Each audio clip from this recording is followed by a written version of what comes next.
Hi everyone, welcome to the Highlights from Ukraine podcast, your daily audio summary of the latest news reported in the Ukrainian media. We are doing our best to provide you with our daily episodes. In case it won't be possible due to power outages or missile strikes, don't worry, we'll come back to you as soon as we can. Meanwhile, you can support us by sharing information about the podcast, rating us in the apps, and by subscribing to our Patreon, following the link in the description to this episode. With your support, we can continue our work. My name is Artem, and here is the news. 326 days Ukraine stands strong against the forces of the Russian invasion. President Volodymyr Zelensky informed in his evening video address that so far bodies of 30 victims of Saturday's missile attack at Dnipro were found, including a 15-year-old girl. Dozens of people were rescued from the rubble, including 6 children. The fate of more than 30 people who could have been in the house at the time of the terrorist missile hit remains unknown. The president addressed Russians, reminding them that their cowardly silence, their attempt to wait out what is happening, will only end with those same terrorists coming after them one day. Evil always remembers those who fear it or try to bargain with it, and when it comes after you, there will be no one to protect you, said Zelensky. The Prosecutor General's Office of Ukraine asserted that the missile that hit a residential building in the city of Dnipro could have been launched only by one Russian unit, the 52nd Guards Heavy Bomber Aviation Regiment, reports Ukrainska Pravda. The prosecutor's office said in its statement that this type of missile leads to the greatest human casualties because it is extremely inaccurate.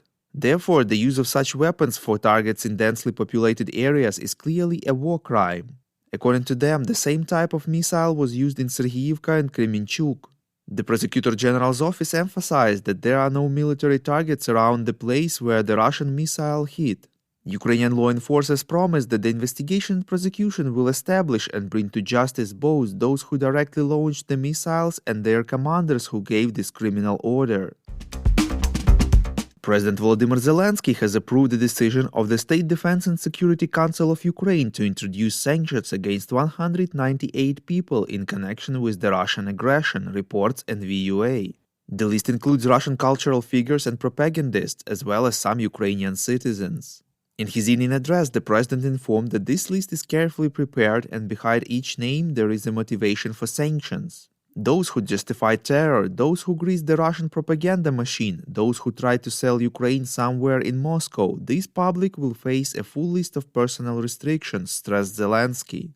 He added that Ukraine will do everything to make the sanctions work on the largest possible scale in Europe and in the world. The German arms company Rheinmetall stated that it will not be able to deliver Leopard tanks to Ukraine before 2024, even if the German government decides on their transfer tomorrow, reports European Pravda. According to the company's CEO, Rheinmetall has 22 Leopard 2 tanks and 88 Leopard 1 tanks at their factories. However, it takes almost a year to repair the commissioned main battle tanks. According to the company, the machines will not only have to be repainted but also upgraded for the use in the war. The CEO stressed that Rheinmetall could not repair the tanks without an order, as the cost amount to several hundred million euros. Ukrainian energy supplier Yasno informed that the electricity generation deficit in the energy system of Ukraine is huge after the large-scale missile attack on Saturday, reports Ukrainska Pravda. A number of thermal power plants are not operating due to serious damage. It is still too early to predict when they will be restored. It is not yet known how long the repairs will last. The energy company warned that Ukrainians need to be ready for long-term power outages.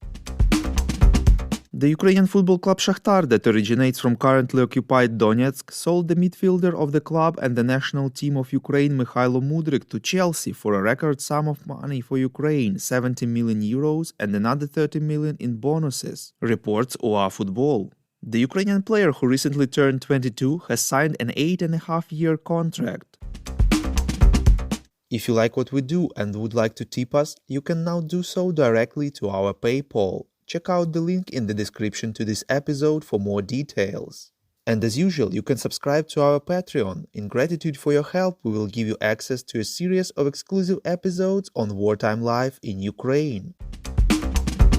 We call on you to demand from governments of your countries to impose the toughest sanctions possible on Russia and its citizens to stop their invasion of Ukraine.